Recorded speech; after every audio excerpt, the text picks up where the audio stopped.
Leaf లాగా special fruit salad ఎలా చేసుకు తినొచ్చో అలాంటి వారికి కూడా ఇప్పుడు నేను చెప్పబోతున్నాను. అలాగే మరొకటి, కొంతమంది కొన్ని రకాల పళ్ళు తింటారు, కొన్ని తినరు. నాకు అదొద్దు, ఈ పండు వద్దు అని పేచీలు పెడుతుంటారు. అలాంటి వారికి కూడా మన ఇంట్లో రకరకాల పండ్లు ఉన్నప్పుడు వాటిని కూడా తినిపించాలంటే వాళ్ళకి తెలియకుండా ఫ్రూట్స్ అన్నీ తినిపించే టెక్నిక్ కూడా ఈ ఫ్రూట్ సలాడ్ ద్వారా మనం చేయొచ్చు అన్నమాట.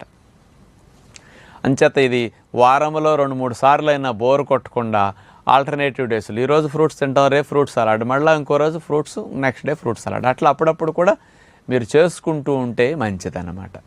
ఇంట్లో ఆడవారు ఒకసారి ఫ్యామిలీ అంతటికీ సరిపడా ఫ్రూట్ సలాడ్ ఇట్లా చేసేసుకుంటే ఇక వంట లేకుండా చక్కగా అలా బౌల్ పెట్టుకుని కావలసినట్టు ఫ్రూట్ సలాడ్ వడ్డించుకు తినొచ్చు అనమాట.